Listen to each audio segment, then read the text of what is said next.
Assalamualaikum warahmatullahi wabarakatuh. Perkenalkan saya Winka Anjani dari kelas 1M dengan NIM 2021143483. Mata kuliah pengantar pendidikan, dosen pengasuh Dr. Haji Hendra Wijaya Sarjana Agama MPDI. Di sini saya akan mempresentasikan hasil presentasi saya, yaitu alat-alat pendidikan. Pengertian alat pendidikan. Alat pendidikan adalah suatu tindakan atau situasi yang sengaja diadakan untuk tercapainya suatu tujuan pendidikan yang tertentu. Alat pendidikan merupakan faktor pendidikan yang sengaja dibuat dan digunakan demi pencapaian tujuan pendidikan yang diinginkan. Alat pendidikan adalah langkah-langkah yang diambil demi kelancaran proses pelaksanaan pendidikan. Jadi, alat pendidikan itu berupa usaha dan perbuatan yang secara konkret dan tegas dilaksanakan, guna menjaga agar proses pendidikan bisa berjalan dengan lancar dan berhasil. Macam-macam alat pendidikan. Mengenai macam-macam alat pendidikan, kita dapat membedakan alat-alat pendidikan ke dalam dua golongan, yaitu alat pendidikan preventif. Alat pendidikan preventif ialah yang bersifat pencegahan.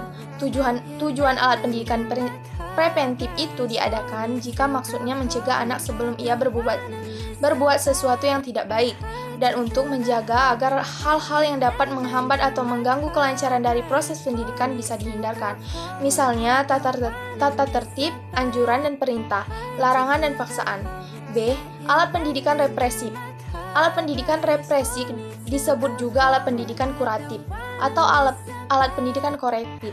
Alat pendidikan represif bertujuan untuk menyadarkan anak kembali kepada hal yang benar, yang baik dan tertib.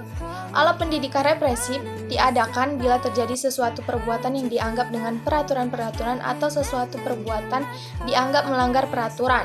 Misalnya, pemberitahuan, teguran, hukuman, dan ganjaran. Kriteria pemilihan alat pendidikan.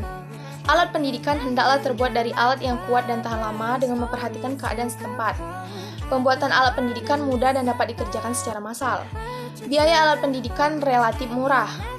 Alat pendidikan hendaknya enak dan nyaman bila ditempati atau dipakai sehingga tidak mengganggu keamanan pemakainya. Alat pendidikan relatif ringan untuk mudah dipindah-pindahkan secara lebih rinci.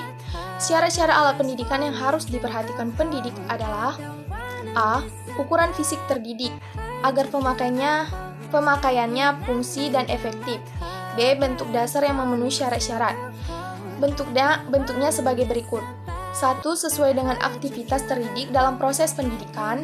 2. Kuat, mudah pemeliharaan dan mudah dibersihkan. 3. Mempunyai pola dasar yang sederhana.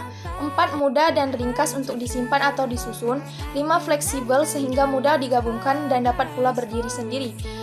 C. Konstruksi parabot hendaknya 1. Kuat dan tahan lama. 2. Mudah dikerjakan secara massal. 3. Tidak terganggu keamanan terdidik. 4. Bahannya mudah didapat di pasaran dan disesuaikan dengan keadaan setempat. Mungkin itulah yang dapat saya sampaikan pada presentasi kali ini. Jika ada salah kata, saya minta maaf.